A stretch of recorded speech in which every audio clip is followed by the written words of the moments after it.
Selamat siang semuanya, perkenalkan saya Email Kipsi Sirait dengan angka MPM 2313-041079 akan mempraktekkan keterampilan mengajar kelompok kecil dan individual. Selamat menyaksikan.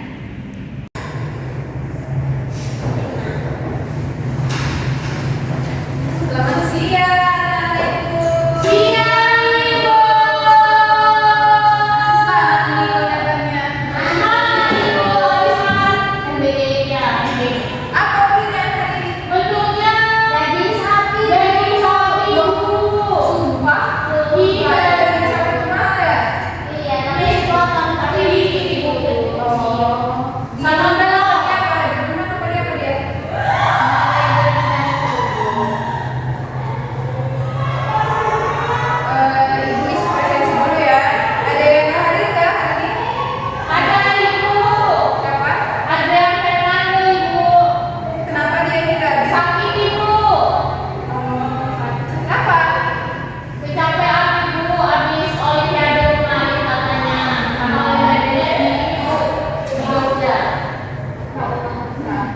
Jadi kalian udah mau jenguk belum?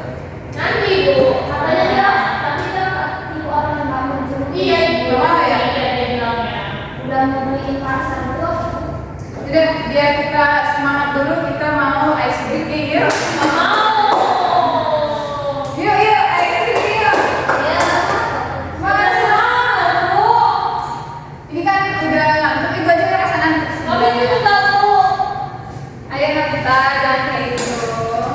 Yuk. Kalau ibu bilang aku Suka membaca. suka membaca, berbicara ya anak ibu. Siap Ibu. Aku Suka membaca. sekali lagi biar semangat. Pegangan dulu. Mesin aku. Aku Suka membaca.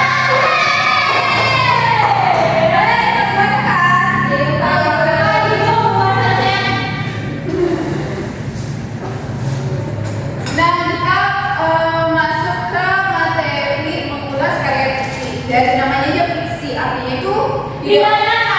tidak nyata dan tidak mungkin terjadi di Hidup nyata. Nah, ibu mau tanya, kalian pernah nggak membaca cerita? Pernah.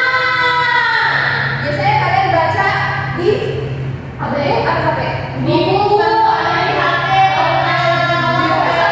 Kita itu banyak menyediain buku-buku cerita gitu, bisa kalian baca. apa ada orang buku pasal? Iya, ibu juga sering kalau lihat untuk materi-materi belajar kayak gini, ibu lihat ada yang robek, ada yang hilang, atau ada yang dia itu dicoret di gambar yang aneh-aneh. Nah, yang kedua, menurut kalian, apakah cerita fiksi itu mungkin terjadi di dunia nyata atau enggak? Tidak Ibu, karena yang tadi bilangnya tidak terjadi. Tuh, karena namanya fiksi. Fiksi. Tapi kalau hanya sekedar cerita, mungkin aja itu yang diangkat dari kehidupan nyata. Tapi kalau namanya udah fiksi, pasti itu tidak akan pernah terjadi di Kehidupan nyata. Berikutnya, jadi apa sih sebenarnya karya fiksi itu? Dari pengertian di layar tersebut, karya fiksi adalah cerita rekaan atau khayalan yang tidak berdasarkan kenyataan dan dibuat oleh penulis berdasarkan imajinasi. Imajinasinya. Imajinasi itu apa sih? Hayalan. Bayangan yang ada di Kepalanya Bu. contohnya tentang adanya alien yang ada di luar angkasa, itu kan kita nggak pernah tahu dan kita nggak pernah lihat bentuknya secara langsung. Mungkin aja sebenarnya itu khayalan, tapi bisa juga itu Kenyataan. Tapi kan kalau dari kita lihat secara langsung nggak ada alien, kita nggak pernah melihat secara langsung. Berikutnya, nah itu karya fiksi itu hampir sama seperti novel, buku cerita, cerpen, terus kumpulan-kumpulan. Kan waktu itu ada tuh buku cerita Kak di Kalimantan, tentang Kalimantan semuanya itu ada tebal. Kalian pernah baca nggak? Belum. Ibu ada koleksinya banyak. Ibu kami Oh iya, besok ibu bawain ya. Siap. Kita materi bahasa Indonesia kapan lagi? 2 hari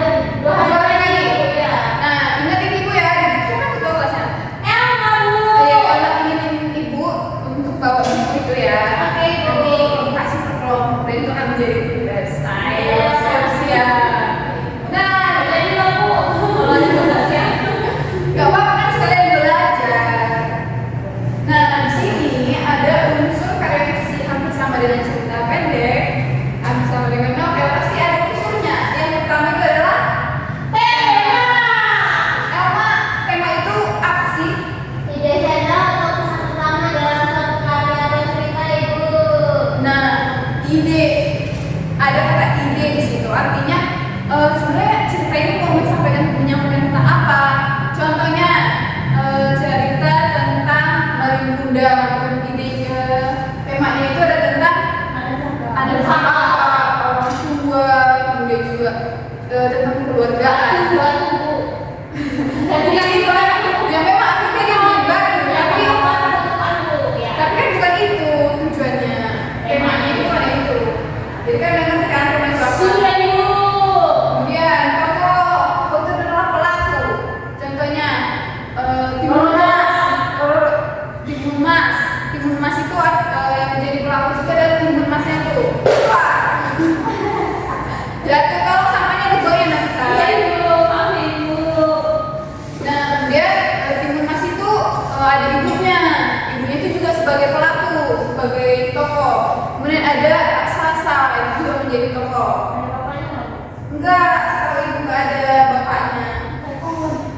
Kemudian ada alur. Alur itu adalah rangkaian peristiwa, di mana dari pembukanya sampai ke akhirnya, di mana apakah konfliknya di awal dan masuk ke penyelesaian atau bagaimana, itulah alurnya. Misal awalnya itu kan di Timun Mas itu dia itu gak punya anak dan dikasihlah dia emas, dikasihnya dia timun yang warna emas. Dari sini anak ternyata katanya kalau dia udah dewasa 15 tahun balikin sama aku, kata raksasanya. Tapi ternyata gak dibalikin, padahal raksasa itu hanya menitipkan ibaratnya menitipkan anaknya, tapi ternyata malah gak mau dibalikin. Alurnya seperti itu. Jadi dia pertama ada pertama bukanya yaitu dikasih anak, kemudian masuk ke dalam, mulai ketemu masalahnya, itu anaknya nggak dikasih dan dikejar-kejar kan, dikejar-kejar raksasa ini, anak dari ibunya ini. Selanjutnya ada latar. Latar itu adalah tempat, waktu dan suasana. Gimana sih? Kenapa saya ketawa? Kenapa? Aku saya ketawa. Giginya tapi gimana? Nah, suasana itu contoh suasana di cerita Timun Mas itu pastinya sangat geram, sedih juga karena ibunya harus kehilangan anaknya.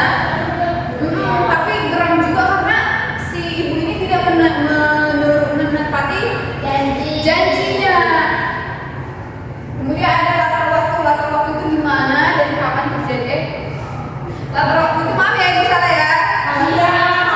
Pagi, siang, sore, malam gitu. Nah itu jam 10, jam 11. Nah kalau cerita itu terjadi di siang hari, pagi hari. Pagi ke siang hari. Maaf ya salah. Kemudian tempatnya ada di rumah raksasa, ada di rumah si ibu, ada di jalan, di hutan, di bawah.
karya sastra Bu.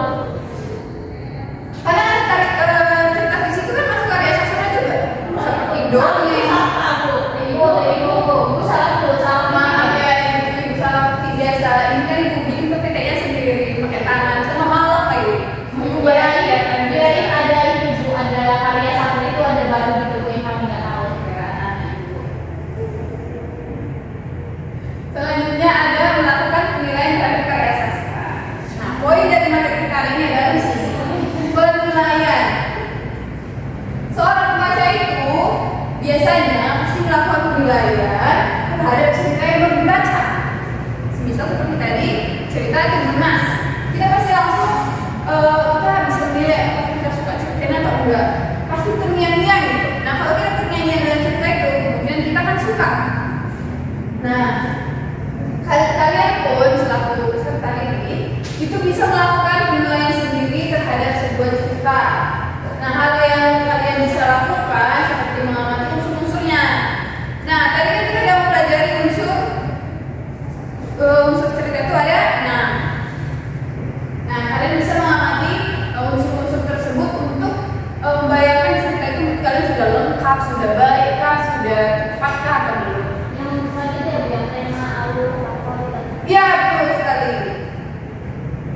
Nah, selanjutnya seperti ini. Contohnya, gambaran tokoh detail dan ditemukan di paragraf keberapa atau ditemukan di kalimat berapa. Contohnya, Timun Mas, identitas diri, nama Timun Mas, jenis kelamin perempuan, usia, semisal dia tuh nggak dikasih tahu usianya, nah dikosongkan. Tapi kira-kira pada saat itu kan dia usia 15 tahun kan, gitu. Berarti usianya 15 tahun. Kemudian itu ditemukan di paragraf keberapa identitasnya itu Timun Mas, kita melihat dia seorang perempuan katanya gitu di paragraf pertama itu, ini di paragraf pertama. Kemudian latar belakang atau alasan bertindak, contohnya Timun Mas melarikan diri dari rumah raksasa. Alasannya kenapa? Karena dia mau dibunuh, mau dimakan sama raksasa. Itu ditemukan di paragraf, iya betul. Itu ditemukan ke paragraf keberapa? Misalnya paragraf ke-2 dan paragraf ke-4 gitu. Nah, jadi ini bisa kalian kalian lakukan penilaian lewat sini juga. Jadi itu apa? Nah, sifat juga iya, ini juga satu-satu tokohnya. Kemudian sifat atau karakternya itu contohnya dia itu pemalu. Nah, dia itu sifatnya itu ditemukan di paragraf keberapa? Apakah ditemukan di paragraf ke-2 kah, ke-3 kah, ke-4, ke-5 dan lain sebagainya. Tapi dijelasin deh Bu itu kayak sifat malunya itu terlihat dari jawabnya atau tindakannya. Iya, bisa juga supaya kita yang membaca tulisan kita ini tahu sifatnya seperti itu dari gambaran dari yang mana, dari tindakan yang mana, dialog yang mana. Nah, berikutnya ada tugas individu. Nah, kalian kan ibu mau kalian membentuk kelompok. Oke. Kalian nanti ibu kasih tugas kelompok dan kasih tugas individu. Nah, itu tugas individu kalian bentukkan dulu satu cerita fiksi yang nggak mungkin terjadi di kehidupan nyata. Kemudian kalian tentukan judul cerita yang kalian baca, apa tema yang terdapat dalam cerita tersebut, terus alur apa yang digunakan, apakah dia maju, apakah dia mundur, apakah ternyata campuran, dan yang terakhir apa sih pesan yang mau disampaikan oleh cerita tersebut. Yuk, anak-anak itu sekalian dibentuk kelompok dulu, tapi tugasnya individu. Ayo.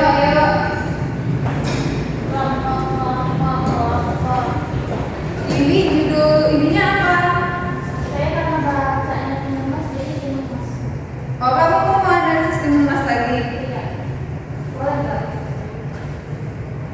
Kan ini tadi sudah dijelaskan. Iya, coba yang lain. Novita mau judul apa? Malin Kundang Ibu. Malin Kundang. Kalau Ahmad mau judul apa? Dan Toga. Bagus banget tuh. Kamu lagi dinginan ya? Ini ibu ada jaket nih. Ibu dingin Ibu.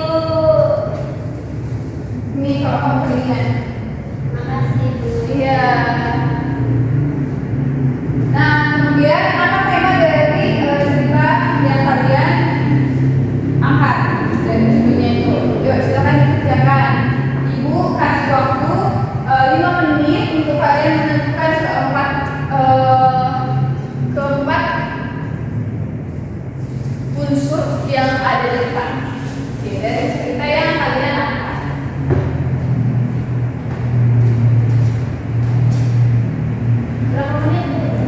5 menit.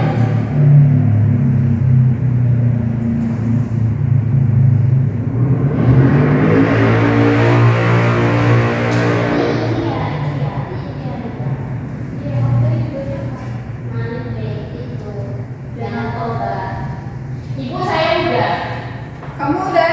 Udah ibu. Udah selesai? Udah. Dari alur apa yang digunakan juga dari cerdas tersebut udah? Udah ibu. Sampai aman?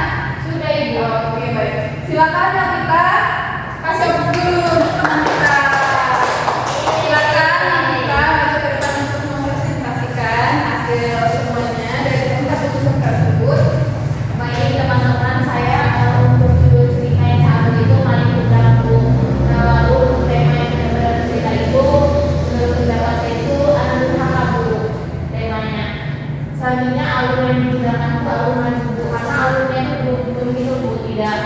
Dia itu tidak dari masa lalu ke masa depan, tapi dari awal sampai akhir gitu bu. Kan alur maju kan bu kalau kayak gitu. Selanjutnya pesan yang sudah disampaikan pengarang melalui ceritanya itu jangan durhaka sama orang tua bu, karena kan apa yang sama ibu kanan seperti itu di bawah orang laki ibu. Sekian, terima kasih ibu. Beri tepuk tangan dulu kepada rekan kalian yang sudah beri semangat.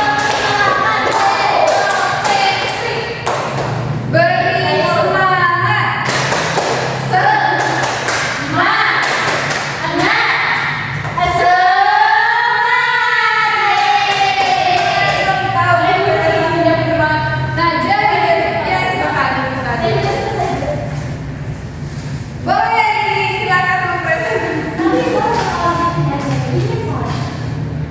Nggak apa-apa, silakan ini. Ya, bisa dibaca. Jadi saya bahasanya kan untuk pasar bu, jadi dulu ceritanya itu untuk pasar. Nah terus untuk temanya itu dia perebutan tahta bu, yang ada perubahan tadinya. Terus untuk alurnya dari cerita untuk pasar ini alurnya maju dari awal hingga akhir itu nggak ada yang balik ke masa lalu, terus ada flashbacknya itu nggak ada. Untuk pesannya dari cerita untuk pasaran itu tentang kejahatan yang akan kalah dengan kebaikan. Wih. Ya, aku dulu pada tema ini. Terima kasih bu. Mana ibu? Halo. Iya, ya, silakan untuk menyampaikan hasil.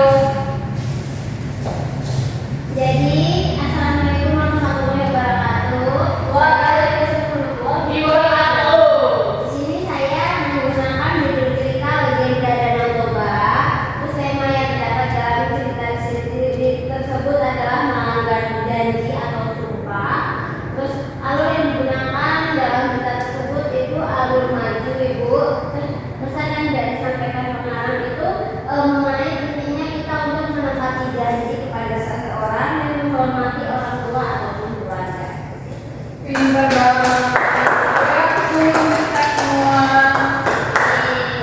Dari tema, dari judul, mulai dari alur cerita dan apa pesan yang ingin disampaikan pengarang, itu kalian sudah sangat baik ya dalam mengidentifikasinya. Tetap berlatih anak-anak ibu, tetap semangat untuk belajar bahasa Indonesia, karena bahasa Indonesia itu adalah bahasa kita dan bahasa Indonesia itu ada di lingkungan kita. Ibu harap materi hari ini itu bisa dipahami dan menjadi pembelajaran di materi-materi yang akan datang. Karena materi kita minggu depan tetap masih di sini, tapi dengan topik yang berbeda.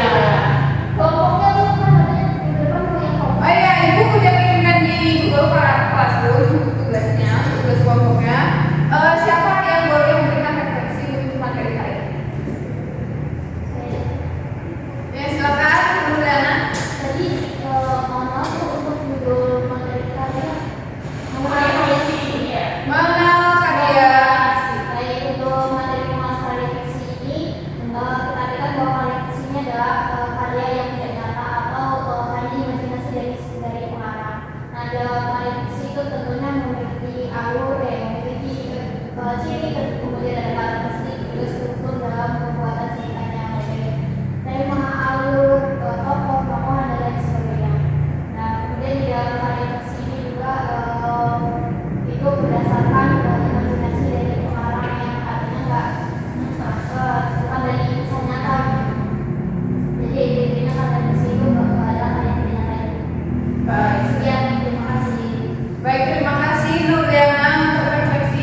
pada hari ini. Terima kasih anak-anak ibu karena kalian semangat untuk mengikuti pembelajaran pada hari ini. Walaupun masih sudah siang, tapi kalian masih tetap semangat. Semoga pertemuan-pertemuan berikutnya tetap demikian ya. Ibu pamit. Ibu akhiri dan selamat siang. Siap, Ibu. Terima kasih.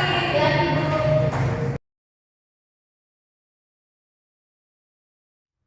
Assalamualaikum warahmatullahi wabarakatuh. Perkenalkan, nama saya Novita Sari dengan PM 23130411063. Di sini saya selaku observer lisan dari calon guru bernama Email Kuyup Sisirait dengan PM 23130411079 pada tanggal 21 November 2025 pada waktu 10.00 waktu Indonesia Barat dengan topik mengulas karya fiksi. Saya akan mengobserver lisan dari keterampilan mengajar kelompok kecil dan individual. Yang pertama ada menunjukkan kehangatan, lalu menunjukkan kepekaan, mendengarkan, merespon, membangun hubungan saling mengerti, mendukung, membantu, dan mengerti perasaan, lalu menangani emosi siswa sudah dilakukan cukup baik oleh calon saudara guru email. Selanjutnya ada menetapkan tujuan, merencanakan kegiatan, lalu ada memberi nasihat dan membantu menilai sudah dilakukan cukup baik oleh saudara guru email.